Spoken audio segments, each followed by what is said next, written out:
When police examined this pedophile's computer, they found over 20,000 indecent images and videos of his sexual assaults, with close to 1,200 of them showing him raping and abusing children in his care. It's hard to imagine 1,200 young lives being permanently scarred by one sick individual.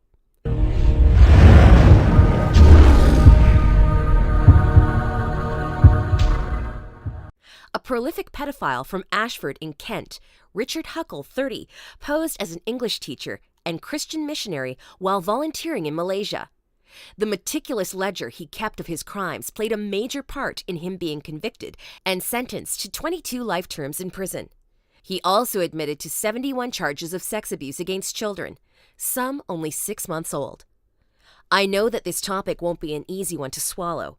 I know you're wishing that this pedophile was the last of these horrible beasts. But unfortunately, he's not the last. So instead of just talking about pedophilia, let's discuss ways to prevent our children from becoming victims of this awful crime. A good place to start is with an understanding of pedophilia and how pedophiles operate.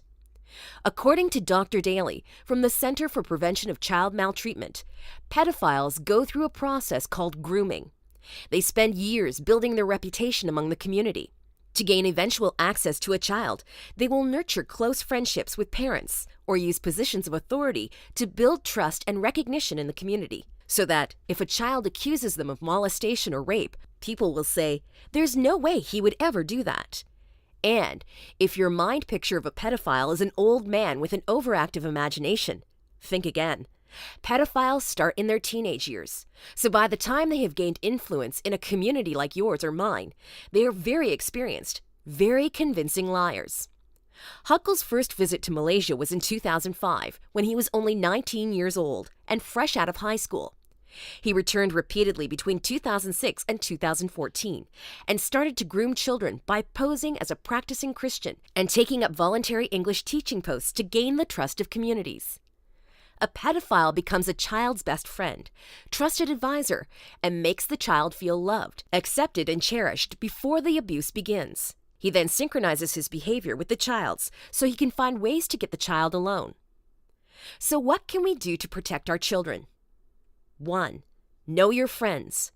I once worked with a guy who had a habit of staring at school children. He was my boss, so would usually sit in the front passenger seat of the company car while we were on the road. I was happy to relax in the rear seat so I could see the direction he was looking in and the movement of his head while locked onto a target, usually schoolgirls as young as 13 years old. Eventually, I quit that job, but I would never have introduced that guy to my children or anyone else for that matter. 2. Minimize opportunities. Sexual abuse happens when a child is alone with the pedophile, whether it's in a car, a private office, an empty classroom, or a lonely area of a public place, like a park or movie theater.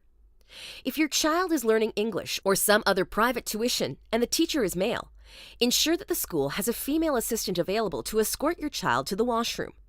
If they don't, then it's your responsibility to either stick around and be available to take the child to the washroom or move to another school that has appropriate measures in place to care for the child's needs.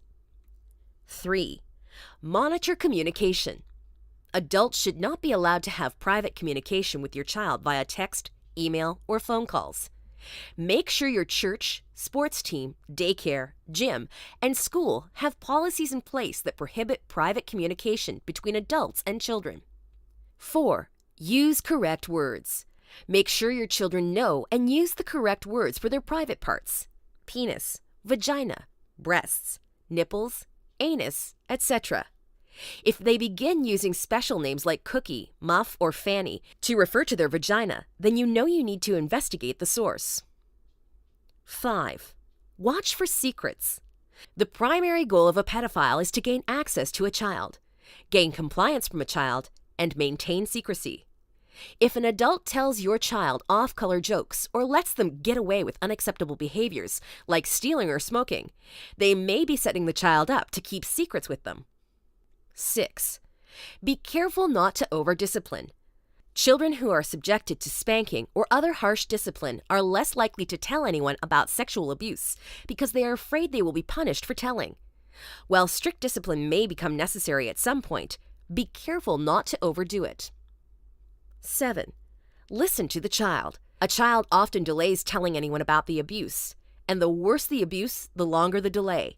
And even when they do decide to tell the story, they tell it in bits and pieces, starting with a small detail to see what the response will be.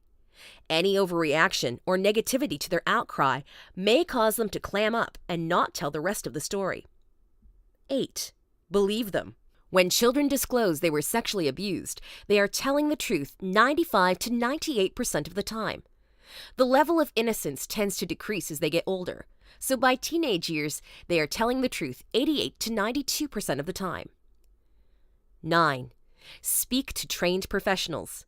If a child tells you he or she has been molested or abused, contact your local Child Protective Services office or law enforcement agency so professionals can assess the situation. These professionals are trained in asking children questions and recording the story. Do not take the child to a pastor or politician to discuss abuse unless he or she is fully trained in interviewing children who have been sexually abused. Such actions only make things harder for the suffering child. I want you to share this video really quick with all your friends and family. In fact, make sure everybody that you're connected to sees this video. Share the video right now and help someone else. Thanks for watching. Stay safe.